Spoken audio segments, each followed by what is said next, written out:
আত্মনিয়ন্ত্রণের অধিকার চাই, আর তাই ভারত ভাগ মানতে হবে, তবেই ভারত স্বাধীন হবে। Old man were in hurry. ভারতবর্ষে আরেকজন কেউ আব্রাহাম লিঙ্কন হতে পারতেন। গান্ধীজি নিজে তার হরিজন পত্রিকায় লিখেছিলেন যে আমার এমন কোন অহিংস পথের কথা জানা নেই যেখানে এই বিশাল সংখ্যক মুসলমান যারা আত্মনিয়ন্ত্রণের দাবি জানাচ্ছে তাদের সেই দাবি থেকে বিরত রাখা যায়। যদি মুসলিমরা পাকিস্তান চায় তাহলে পাকিস্তান হবে, যদি না দেশের বৃহত্তম জনসংখ্যা আরেকটি জনগোষ্ঠী তারা যদি এর বিরুদ্ধে লড়াই না করে। সেদিন আমাদের তদানীন্তন কংগ্রেসের জাতীয় নেতৃবৃন্দ তারা কার্যত আব্রাহাম লিঙ্কনের কথাটা ভুলে গিয়েছিলেন। তারা ভুলে গিয়েছিলেন আয়রন চ্যান্সেলর বিসমার্কের কথা।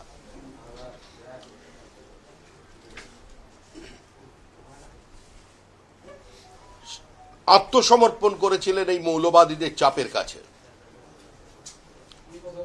আমেরিকার গৃহযুদ্ধে কত লক্ষ মানুষ মারা গিয়েছিল প্রত্যেকের জানা, কিন্তু আব্রাহাম লিঙ্কন বলেছিলেন যে আমি টু নেশন এ বিশ্বাস করি না, আমি আমেরিকাকে এক রাখতে চাই।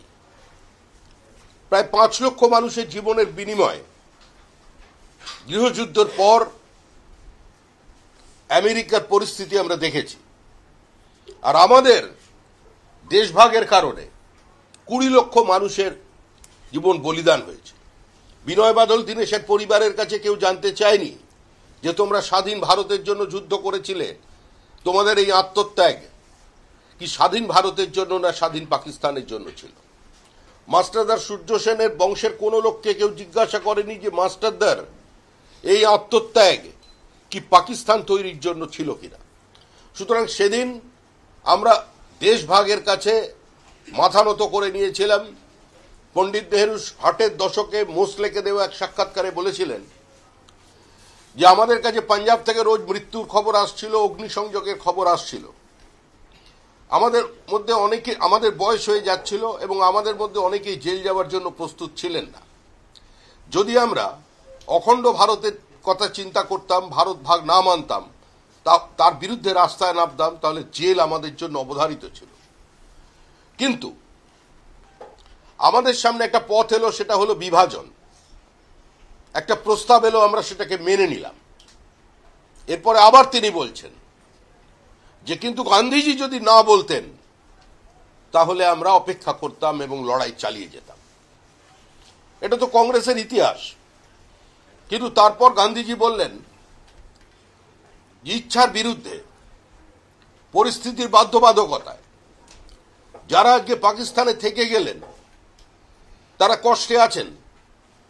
কেউ যদি মনে করেন যে তারা সেখানে সুরক্ষিত নন, তাদের ধর্ম সুরক্ষিত নয়, তারা নিজেদের জীবনের প্রয়োজনে, তাদের জীবিকার প্রয়োজনে, অস্তিত্ব রক্ষার প্রয়োজনে যদি ভারতবর্ষে আসে, ভারত সরকারের দায়িত্ব হলো তাদের জীবন এবং জীবিকাকে সুরক্ষিত করা।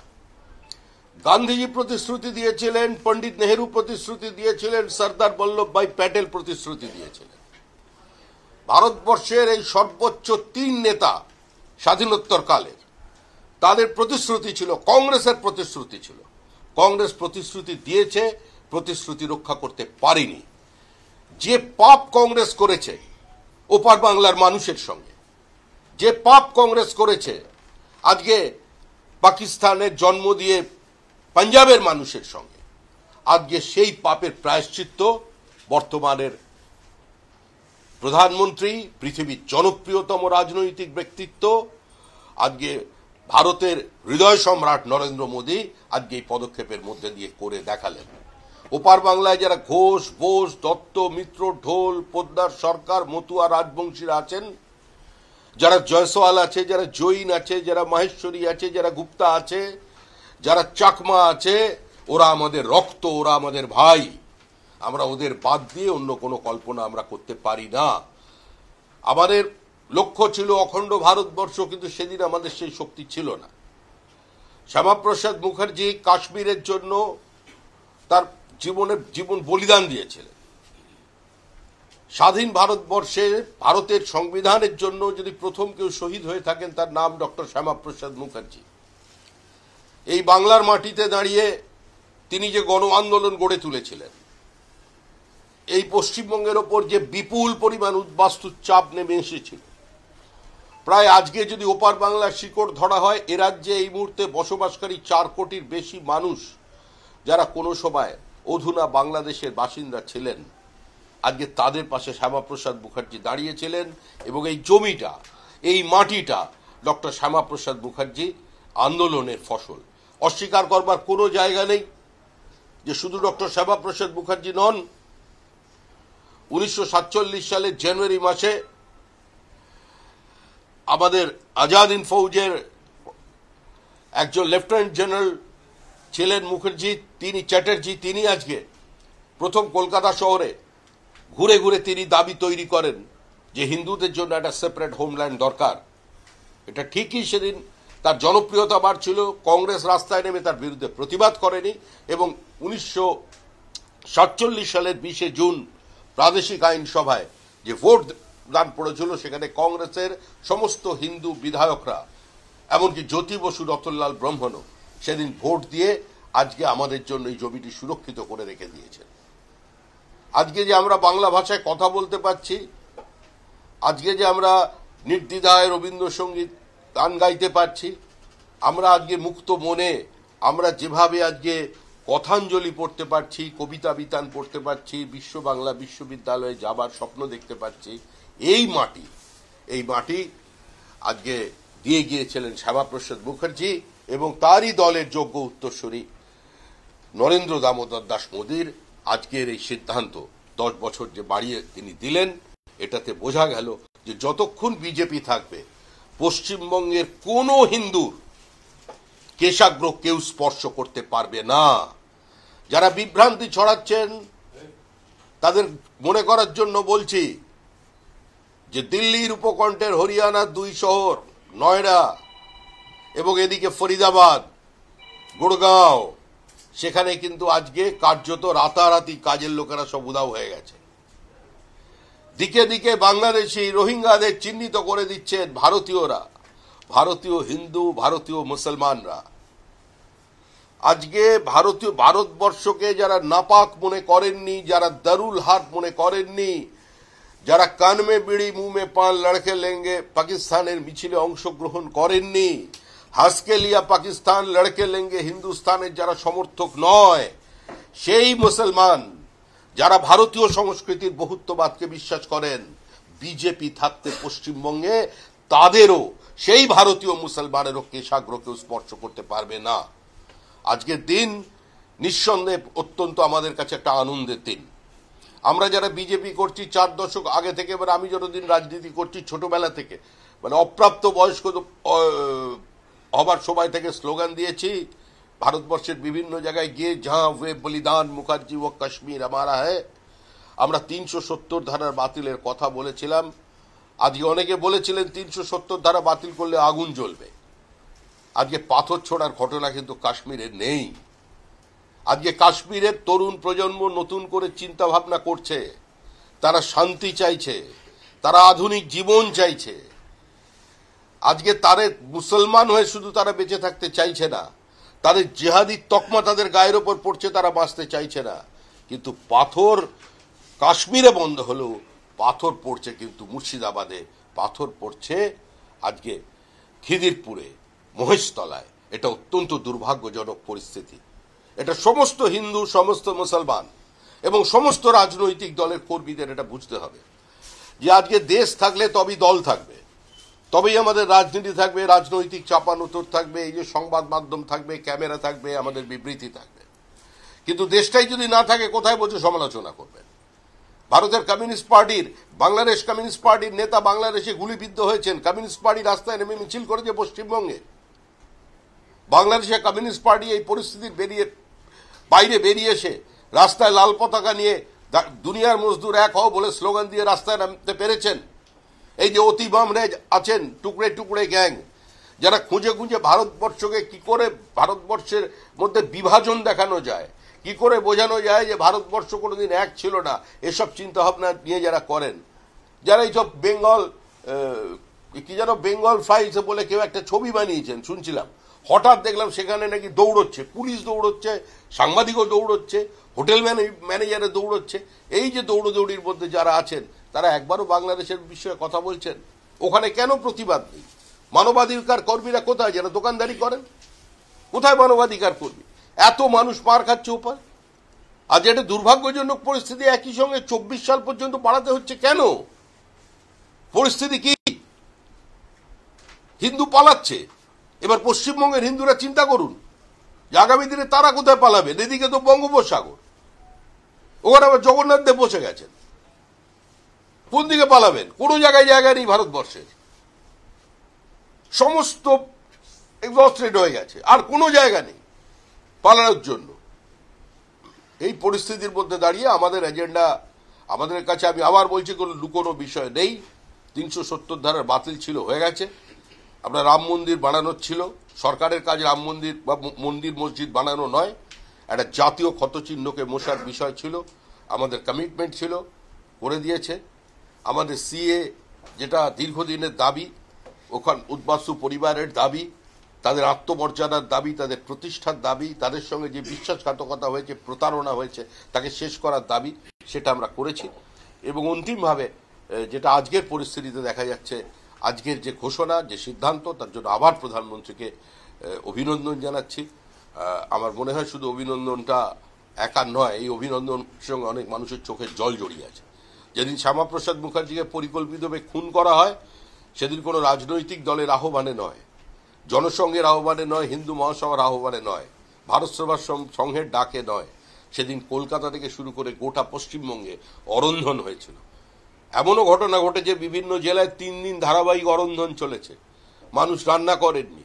শ্যামাপ্রসাদ মুখার্জি মারা গেছেন, তিনি এই মাটিটা আমাদের জন্য রেখে দিয়ে গেছেন। এই মাটি রাখতে পেরেছিলেন বলেই আজকে বিশ্ব বাংলা তৈরি হচ্ছে। এই মাটি রাখতে পেরেছেন বলেই আজকে বাংলা ভাষাকে 2500 বছরের পুরনো ভাষা হিসেবে প্রতিষ্ঠিত করবার জন্য গবেষণা চলছে। যদিও বইটা এখনো বেরোয়নি, আমরা কলেজ স্ট্রিট পাশেই আছে, আপনারা ওটা খোঁজাখুঁজি করবেন, যদি পাওয়া যায় ভালো, কারণ মুখ্যমন্ত্রী যখন বেরোচ্ছেন বলেছেন বই তখন বেরোবে। ইমিগ্রেশন এন্ড ফরেন অ্যাক্ট, এই যে একটা অ্যামেন্ডমেন্ট 2025, এটাতে তো মানে শুধু বাংলাদেশ কেন, আফগানিস্তান, পাকিস্তান এবং নেপাল, ভুটান, এদের থেকেও যারা আসবে ধর্মীয় নিপীড়নের কারণে, তাদেরকেও তো একটা মানে এটা কতটা যুগ যুগ ধরে যারা যেখানে নিপীড়িত হয়েছেন, অত্যাচারিত হয়েছেন, যাদের জীবন জীবিকা সংকটে পড়েছে, ধর্মের কারণে যাদের বাড়ি মেয়েকে বউকে জোর করে তুলে নিয়ে যাওয়া হয়েছে, তো তারা ভারতবর্ষে আসবেন। এটাই তো ভারতবর্ষের ঐতিহ্য, সংস্কৃতি, এটাই তো পরম্পরা। তারা ভারতবর্ষে আসবেন। আর যাদের আসার কথা নয়, তারা যদি ঢুকে পড়েন, তাহলে সঙ্গে করে জমি নিয়ে আসতে হবে। নাহলে আমাদের যেটা করার, আমাদের যেটা ঘোষণা, এটা তো কোনো লুকোনো নয়, ডিটেক্ট অ্যান্ড ডিপোর্ট, চিহ্নিত করা হবে, বাইরে বার করে দেওয়া হবে।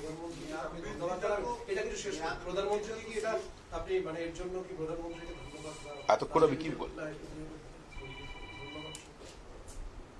বলছি, যেটা অভিযোগ বরাবর করে আসা হয়েছে বিজেপির বিরুদ্ধে, তৃণমূল কংগ্রেস হোক, বাম হোক, এটা প্রথম থেকেই সাম্প্রদায়িক লাইনে খেলার চেষ্টা হচ্ছে।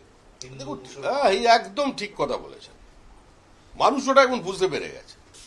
1980-র দশক থেকে আমাদের বলছে, আমরা যখন দুটো সংখ্যায় ছিলাম, হাম দো হামারা দো, হতো আমরা এখানে এসেছি। বিজেপি তো হিন্দুদের কথা বলবেই। সারা ভারতবর্ষে পশ্চিমবঙ্গের মাটিতে দাঁড়িয়ে উদ্বাস্তু হিন্দুদের কথা বিজেপি ছাড়া কোন রাজনৈতিক দল বলেছে? মানুষকে তো উদ্বাস্তু বানিয়েছে কংগ্রেস আর সিপিএম।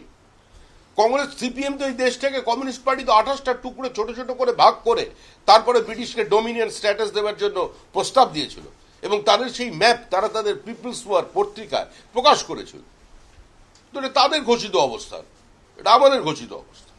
যেমন তৃণমূল কংগ্রেসের ঘোষিত অবস্থান, এজেন্ডা হচ্ছে মৃত ভোটার থাকবে, একজনের নাম 4 জায়গায় থাকবে, রোহিঙ্গার নাম থাকবে, বাংলাদেশি অনুপ্রবেশকারীদের নাম থাকবে, বাংলাদেশি জিহাদিদের নাম থাকবে, তাদের নিয়ে ভোট করতে হবে।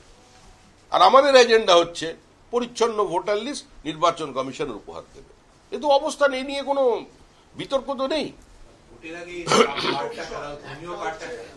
কোন ধর্মীয় কার্ডের বিষয় নয়। আপনি বাংলাদেশে যান, আপনার বুম নিয়ে যান, আপনার সাংবাদিক পরিচয় নিয়ে যান, অত্যাচারিত মানুষের থেকে সামনে রাস্তায় দাঁড়িয়ে ঢাকার রাস্তায় কারো 3টে বাইট করে পাঠান এখানে আমাকে। যদি আপনি জীবিত অবস্থায় ফিরতে পারেন, আপনি সুস্থ শরীরে ফিরতে পারেন, তারপরে আপনার প্রশ্নের উত্তর দেব। কি করণে মানুষ আসছে? মানুষ সর্বস্ব ছেড়ে দিয়ে কেউ ফুটপাতে আশ্রয় নেবার জন্য আসে না। আগের দিন যার বাড়িতে নেমন্ত্রণ হয়েছিল সব একসঙ্গে নেমন্ত্রণ হলো, আর পরের দিন সেই বাড়ির মানুষগুলোকে টুকরো টুকরো করে কেটে ফেললো। এমনি মানুষ আসছে। রাজাকার বাহিনী আর পাকিস্তানি সেনা 30 লক্ষ মানুষকে খুন করেছিল 70-71 সালে। পৃথিবীর অন্যতম বড় জেনোসাইড। 1.5 লক্ষ মহিলাকে পাওয়া গিয়েছিল যশোর ক্যান্টনমেন্টে, যাদের এইজ গ্রুপ হচ্ছে 13 থেকে 45, যাদের স্তন কাটা ছিল। এই অত্যাচারের কথা বাংলাদেশ ভুলে গেছে? একইভাবে নতুন করে অত্যাচার শুরু করেছে সর্বত্র। কোথায় যাবে তারা? কোথায় ওই কি যেন মানবাধিকার কর্মীরা কোথায়? এ নিয়ে বিতর্ক নেই? একবারও তো কেউ রাস্তায় নামছেন না। তো আমরা ছাড়া কে বলবে? আমরাই বলবো। এবং যারা আছেন সবাইকে এটা বুঝতে হবে, আমাদের সঙ্গে সংসার করতে হবে আগামী 20 বছর।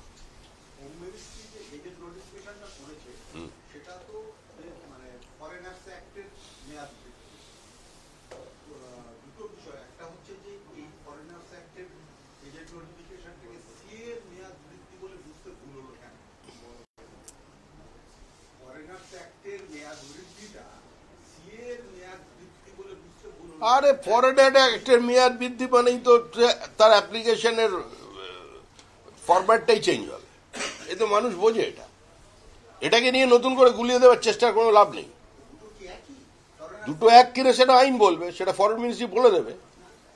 একটা আমি রাজনীতির কথা বলতে পারি, আমি ওই সূক্ষ্ম বিশ্লেষণে যাব না। যে বার্তা দেওয়ার সেই বার্তা পৌঁছে গেছে, বার্তা রটে গেছে। ওপার বাংলা থেকে ধর্মীয় কারণে উৎপীড়িত হয়ে নিপীড়িত হয়ে যারা এপার বাংলা এসছেন তাদের সুরক্ষা দেবে ভারত সরকার। ভবিষ্যতে তাদের নাগরিকত্ব দেবে ভারত সরকার। তাদের নিশ্চিতভাবে ভারতবর্ষে থাকার ব্যবস্থা করবে ভারত সরকার। আর যারা এই দেশকে নাপাক বলে, দারুল হার্ব বলে দেশ ছেড়ে চলে গিয়েছিল, ওপার থেকে আবার মেরে তাদের হিন্দু শূন্য করেছে, তারা যদি আসে তাদের ডিটেক্ট অ্যান্ড রিপোর্ট যে পলিসি আছে সেটা চলবে। সুতরাং এখানে সরকারের যে কমিটমেন্ট ছিল স্বাধীনতার পর রক্ষা করতে পারেনি, অনেক জিনিস রক্ষা করতে পারেনি। রাজীব গান্ধী দুঃখ করে বলেছিলেন যে আমি 1 টাকা পাঠাই 14 পয়সা মানুষের কাছে পৌঁছয়। রাজীব গান্ধী চোখের জল ফেলেছিলেন, স্বপ্ন দেখেছিলেন, কিন্তু রাজীব গান্ধী যাদের দ্বারা পরিবেষ্টিত ছিলেন তারা করতে পারেনি। আমরা করে দিয়েছি। PM টু বেনিফিশিয়ারি প্রধানমন্ত্রী নরেন্দ্র মোদী করেছেন। প্রণব মুখার্জি স্বপ্ন দেখেছিলেন 1 nation 1 tax. Doctor Manmohan Singh স্বপ্ন দেখেছিলেন, কিন্তু তারা করতে পারেননি। তাই প্রণব মুখার্জির উপস্থিতিতে, প্রণব মুখার্জির হাত দিয়েই 1 নেশন 1 ট্যাক্স GST কে বাস্তবায়িত করেছে বর্তমানের সরকার। আমরা নতুন কিছুই করছি না।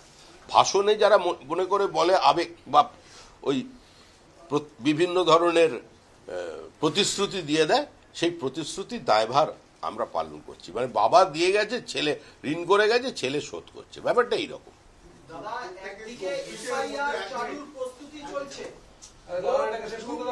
হ্যাঁ, 14 থেকে 24-এর মধ্যে এই সময়কালের মধ্যে যারা ফরেনার্স অ্যাক্টে মেয়াদ বৃদ্ধির সুযোগ পাবে তারা তো এই মুহূর্তে নাগরিক নয়। তারা এই মুহূর্তে তাদের তো ভোটাধিকার নেই। কারা?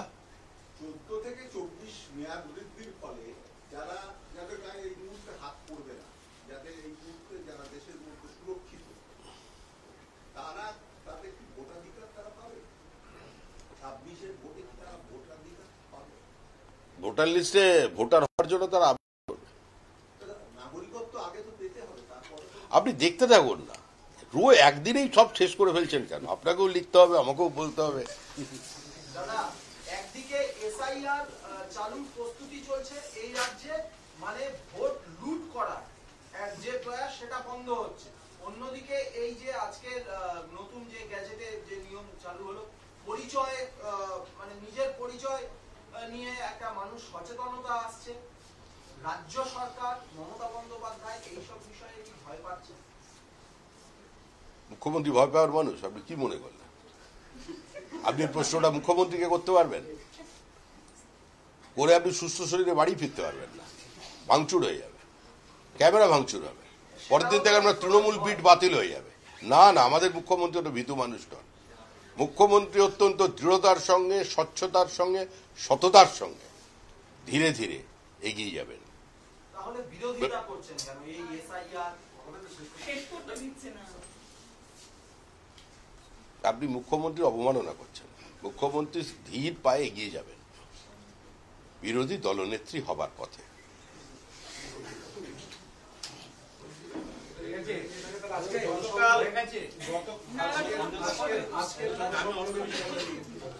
হ্যাঁ, কি কর্মসূচি? কোনো কর্মসূচি নয় এটা, কোনো কর্মসূচি নয়। ওই অফিসে অনেকদিন পরে এসেছিলাম, কিছু মানুষের যাতায়াতের সুবিধা হচ্ছিল না, সরলেগে এসেছিলাম আজকে, কিছু দেখা করবেন বলেছিলেন। আমাদের ওই অফিসে অন্যান্য কাজ চলছে, অনেকে এলে অসুবিধা হবে, সেই জন্য এখানে এসেছি। কে কি বলছে এই সমস্ত আপনি বলেন, বুঝতে পারছেন না? আমাদের হচ্ছে বহুত্ববাদী সমাজ, উন্মুক্ত খেলার মাঠ, মত প্রকাশের অধিকার, যে যার মতো করে মত প্রকাশ করেছে। আমি তো মানুষের সঙ্গে ছোটবেলা থেকে আছি, আমি তো হঠাৎ করে ঝাঁপিয়ে পড়িনি, লাফ দিয়ে পড়ে নেতা হইনি। হ্যাঁ, এইটাই তো আপনার স্টোরি হওয়ার কথা। এত ভিড় হলো কেন আপনি খোঁজ করুন না। আসবো আমি এখানে, এখানে যাবেন, ওখানে যাবে, বিভিন্ন আজকে আমি তো এখানে আজকে উত্তর কলকাতার অফিসে বসেছি। আমি তো এখানে কোনো রাজ্য সভাপতি হিসেবে বসিনি, আর এখানে প্রত্যেক কর্মী আছেন, তারা এখানে করছেন। কালকে দেখলাম একটা সংবাদ মাধ্যমে দেখাচ্ছে শ্রমিক ভট্টাচার্যের ঘনিষ্ঠ কে তোলা তুলছে, সংবাদ মাধ্যম দেখালো। তোলা তুলছে মানে তোলাটা কি? সে চাঁদা চাইছে, আবার মদ্যপ অবস্থায়। তো টিভিতে তো গন্ধ পাওয়া যায় না, আমি কি করে বুঝবো? তা আমি দেখলাম, বললো হচ্ছে ধর্মেন্দ্র সে নাকি শ্রমিক ভট্টাচার্যের ঘনিষ্ঠ। আরে শ্রমিক ভট্টাচার্যের বিজেপির সমস্ত পার্টির লোক ঘনিষ্ঠ, আমার কাছে পক্ষ প্রতিপক্ষ বিপক্ষ বলে কেউ নেই। কিন্তু প্রশ্ন হলো, যাকে দেখালো যে টাকা দুর্গাপুজোর টাকা তুলছে, আর ওসব এলাকায়, লরি এলাকায় দুর্গাপুজোর চাঁদা এভাবেই ওঠে লরিকে ধরে।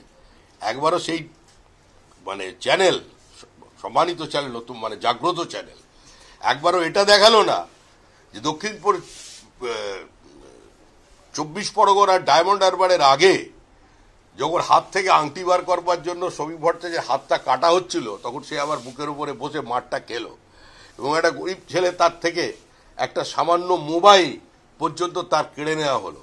তার সামান্য 200-250 টাকা পকেটে ছিল একটা পার্সে, ওই যাকে আজকে বলছে যে তোলা তুলছে বলে টিভি চ্যানেল দেখাচ্ছে, তার পকেট থেকেও পার্স থেকে বার করা হলো। 7টা মোবাইল চলে, ফোন, সেলফোন চলে গিয়েছিল আমাদের, একটা ফোনকে পর্যন্ত পুলিশ উদ্ধার করে দেয়নি। ওই মার খেয়ে অজ্ঞান হয়ে যাওয়া অবস্থায় যখন গিয়েছিল, এসপি পর্যন্ত দেখা করেননি। আমি অনুরোধ করব সেই চ্যানেলকে যে একটি তার ইন্টারভিউয়ের ব্যবস্থা করুন ওই ধর্মেন্দ্র রায়ের, এবং কিভাবে ঘটনাটা ঘটেছিল, তার যে মোবাইল সেলফোনটাকে ফেরত দিন। আপনার এই চ্যানেল তো এগিয়ে থাকে, আপনারা মাঝে মধ্যে দেখান যে আপনাদের দেওয়া খবরের মাধ্যমে জন্য একদম সমস্ত জিনিস মিটে যাচ্ছে, সরকার ব্যবস্থা নিচ্ছে, মানুষের সমস্যার সমাধান হচ্ছে। তাহলে তার একটা ইন্টারভিউ নিয়ে দয়া করে ওর ফোনটা আর ওই 250 টাকা সমেত একটা ছেঁড়া মানি ব্যাগ ফেরত দেবেন। তারপরে এই ধরনের আপনাদের অধিকার আছে সংবাদ পরিবেশন করা, আর সবাই আমার ঘনিষ্ঠ। হ্যাঁ, যার নাম বলছেন আমার ঘনিষ্ঠ, আমার ঘনিষ্ঠ।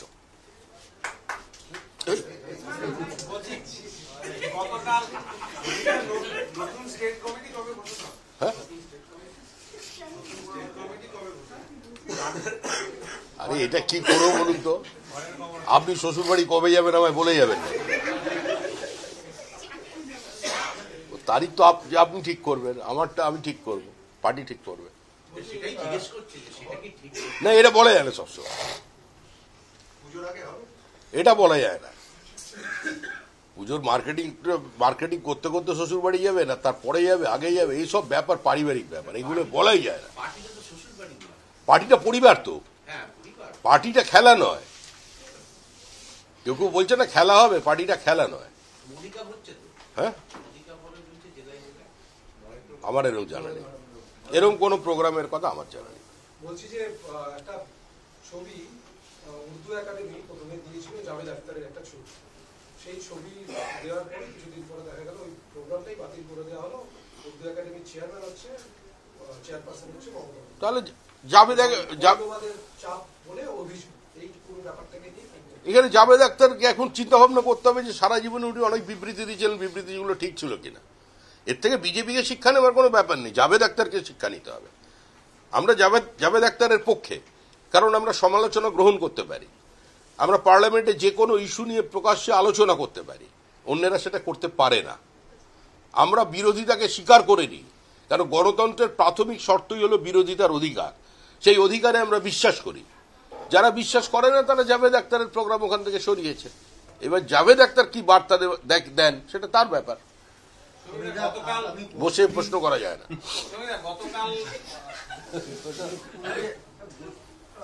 উঠবে তো বেঙ্গল ফাইলস রিলিজ করতে চলেছে এবং বিবেক অগ্নিহোত্রী তিনি যেটা উদ্বেগ প্রকাশ করছেন যে কোনো হলে হয়তো চালাতে দেওয়া হবে না। এই বিষয়টি নিয়ে কোনো রকম কোনো কিছু ভাবছেন আপনারা, যে আপনারা পাবলিক তরফ থেকে কোনো রকম, কেননা যেভাবে এই বিষয়টা চলছে? দেখুন, সত্যকে সাময়িকভাবে প্রতারিত করা যেতে পারে, কিন্তু পরাজিত করা যায় না। তো সেটাই ভবিষ্যতে প্রমাণ পাবে। মত প্রকাশের অধিকার নিয়ে যে পশ্চিমবঙ্গে তথাকথিত বুদ্ধিজীবীরা রাস্তায় মোমবাতি নিয়ে বেরিয়ে পড়েন, কোথায় যে গুঁজে রেখেছেন বাড়ির মধ্যে মোমবাতি পাওয়া যাচ্ছে না।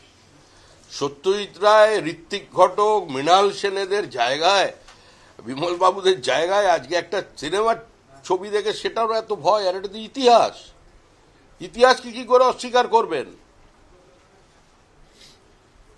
আজকে যত বন্ধ করবেন তত বেশি মানুষ দেখবে। আজকে তরুণ প্রজন্ম তারা আজকে নিউজ পেপার কম পড়ে, সবই তো এখন হাতের মধ্যে। আগে ইডিয়েট বক্স বলতেন, এখন একদম পকেট বক্স হয়ে গেছে, বার করবে, দেখে নেবে, সত্যটা জানতে পারবে। আসলে এই সরকার সত্যকে ভয় পায়।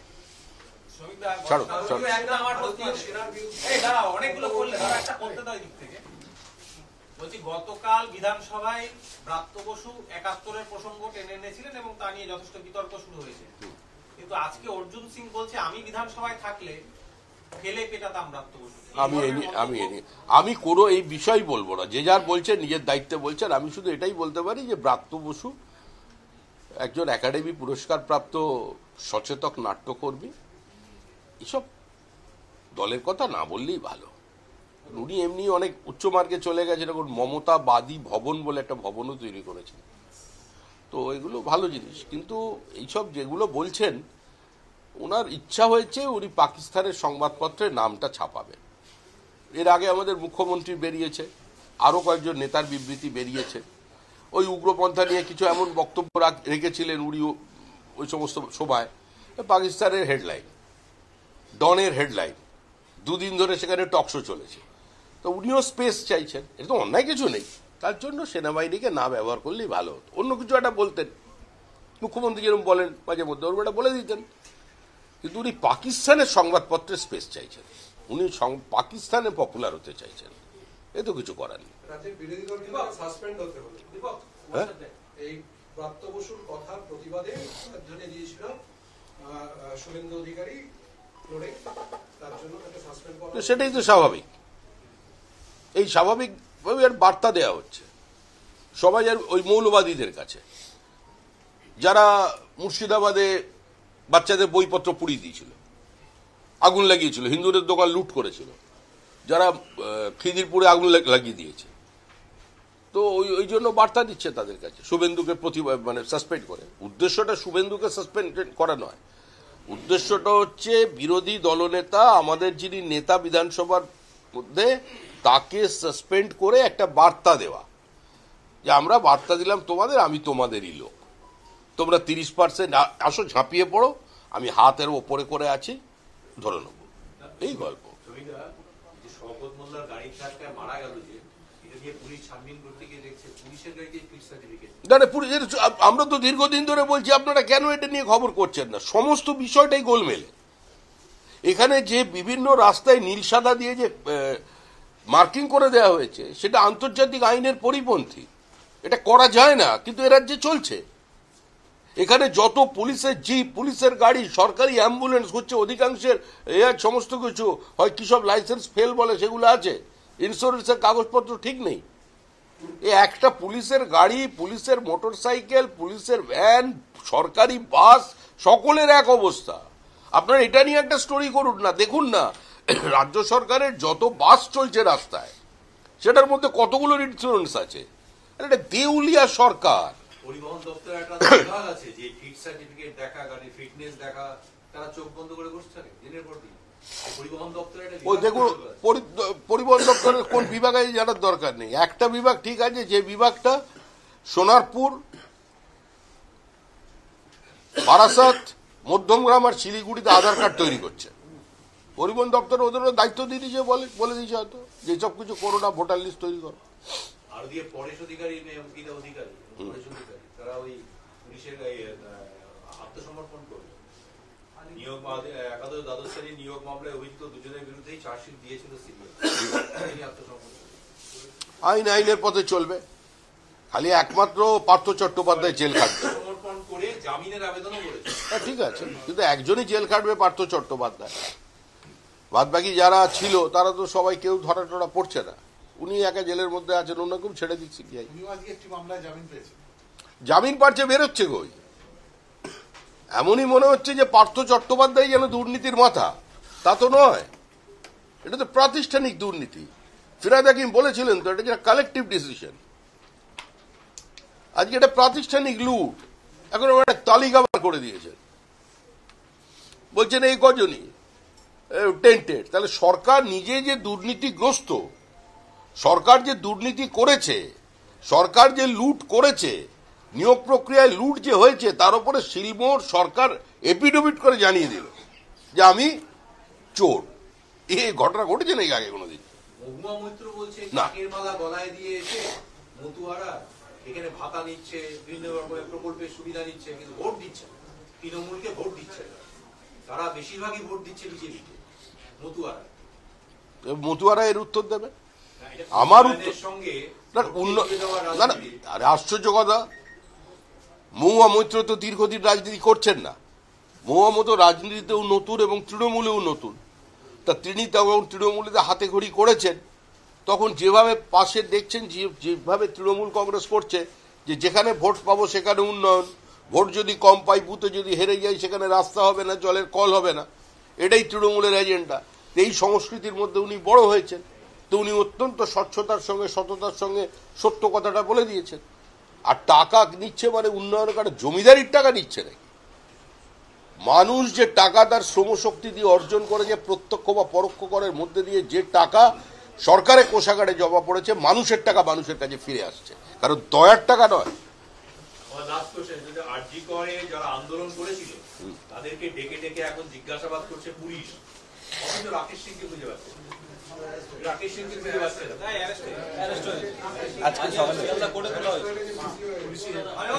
এই পার্টটা বলছি, আরজিকর কাণ্ডে যারা আন্দোলনে অংশ নিয়েছিল তারা ডেকে ডেকে তাদেরকে এখন ডেকে ডেকে জিজ্ঞাসাবাদ করছে। এখন ডেকে ডেকে দেখুন, পুলিশের ভূমিকা নিয়ে আর মানুষ কোনো আলোচনায় আগ্রহী নয়। রাকেশ সিং কি করেছে কি করেনি সেটা ভিন্ন বিষয়, কিন্তু আর যাই হোক, রাকেশ সিং তো উগ্রপন্থী নয়।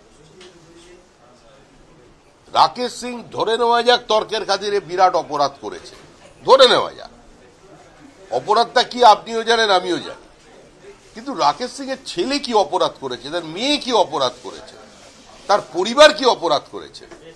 একটা রাজনৈতিক ঘটনাকে কেন্দ্র করে এ ধরনের প্রতিহিংসা, এটা সুস্থ সভ্য সমাজ প্রত্যাশা করে না কোনো সরকারের কাছ থেকে। আর একটা প্রতিহিংসা পরায়ণ সরকার এটা এগুলো করবে।